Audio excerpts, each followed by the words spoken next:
आसमान एकदम काला हो चुका था। शेर शेरा बड़े पत्थर पर चढ़कर दहाड़ा। अरे सुनो सब, जंगल के बच्चों, बूढ़ों, जवानों, सब ध्यान दो। आज हवा का तेवर कुछ अलग है।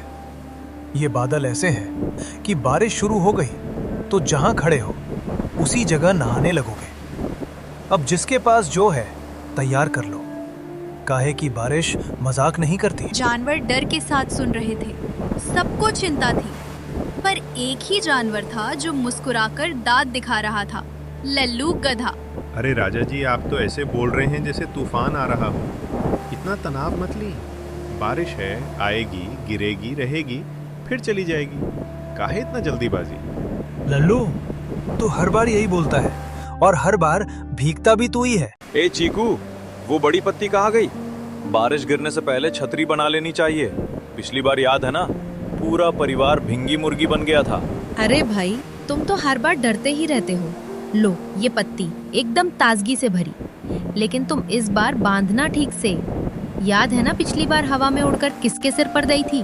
अरे हाँ, तुम्हारी दादी ने समझा था कि ऊपर से चिड़िया का तोहफा गिरा है। ए लल्लू भाई, तू कुछ तैयारी कर ले। देखना, बदरंग बादल पूरे आकाश को निकल रहे हैं। तैयारी?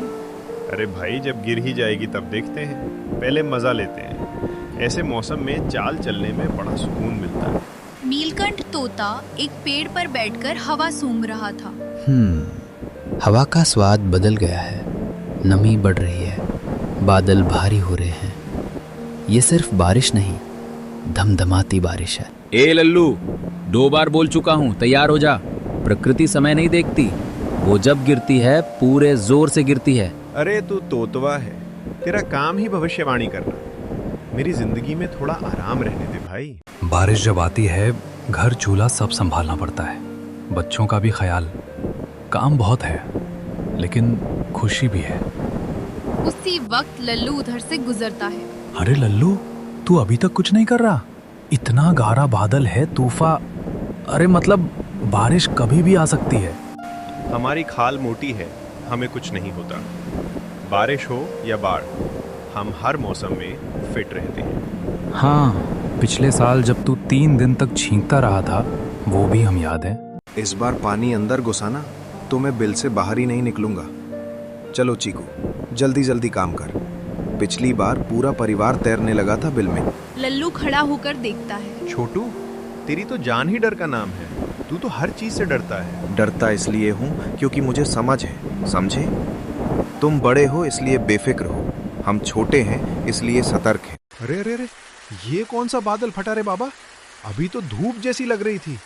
ओ माँ, कपड़ा पूरा भीग गया। अरे कोई छतरी दे दो।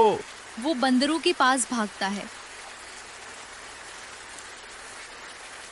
अब आया याद? हमारे छप्पर में तो एक खंबा भी नहीं बचा। तू पहले आता तो जगह मिलती। तोते के पास जाता है। अब कहो, प्रकृति खेल नहीं, शक्ति है। पहले सुन लेता तो आज सुख में बैठा होता। लल्लू पूरी तरह भीग चुका था। अरे लल्लू, हम पूरा परिवार समेट कर बैठे हैं, तू कहाँ बैठे? बंदर छप्पर के नीचे मूंगफली खा रहे थे। तोता अपने पंख सुखाते हुए गाना सुना रहा था। हिरनी बच्चों को कह रही थी, डरो नहीं, माँ पास है। खरगोश गर्म पेय पीकर आराम ले रहा था और दूर लल्लू पानी के नीचे खड़ा कांप रहा था। हे भगवान, ये तो माथे पे ऐसी गिर रही है जैसे ऊपर से कोई बाल्टी फेंक रहा हो। कोई जगह नहीं, कोई छांव नहीं। मालूम होता है मैं ही अकेला इस जंगल में बेवकूफ हूँ। सुबह सूरज चमक रहा है। बंदर खिंचाई करते हुए हंस रहे हैं। वाह, क्या नींद आई। बारिश में मूंगफली खाना, सोना जन्नत। देखा, मैंने चेतावनी दी थी। प्रकृति का संकेत पहचानने वाले ही सुरक्षित रहते हैं। सबकी नजर लल्लू पर जाती है, जो ठंड से कांप रहा है, बाल उलझे हुए। दोस्तों, मैं जानता हूँ गलती मेरी थी।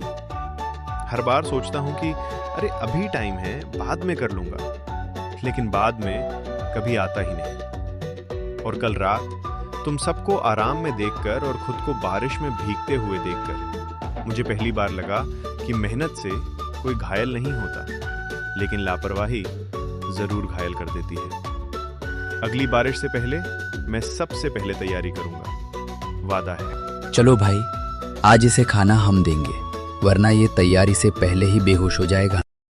काम टालना आसान है, लेकिन उसका नुकसान सबसे कठिन होता है। जो तैयारी समय पर करता है वही मुश्किल वक्त में सुरक्षित रहता है।